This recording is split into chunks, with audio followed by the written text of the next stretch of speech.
Hello everyone, কেমন আছো সবাই? আশা করি সবাই ভালো আছো, আমিও ভালো আছি। তোমাদের ভালোবাসায় একটু ভালো তো থাকতেই হবে। তো সারাদিন দেখো অনেক ব্যস্ততার মধ্যে রয়ে আছি। তো ঘর পরিষ্কার করছি, তো ঘরের উপরগুলো ঝুড়গুলো ঝাড়া হয়ে গেছে।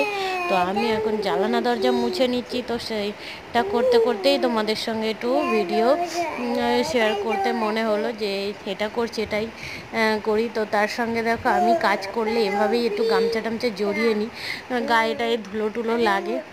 আর সেজন্য এরকমভাবে কাজ করি বলে তো সেটাই তোমাদের সঙ্গে শেয়ার করলাম। তো তোমরা কিছু মনে করো না, যদি খারাপ লাগে তো একটু মানিয়ে নিও। আর এই দেখো একটা নতুন স্টাইলের ঝুলঝাড়ু, এটা আমার বর আমাকে এনে দিয়েছে কলকাতা থেকে।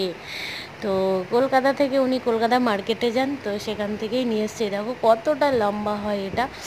তো এটাতে মানে খাটের নিচগুলোও সুন্দর পরিষ্কার করা হয়, তারপর উপরগুলোও সুন্দর পরিষ্কার করা হয়, দেয়ালগুলো সুন্দর পরিষ্কার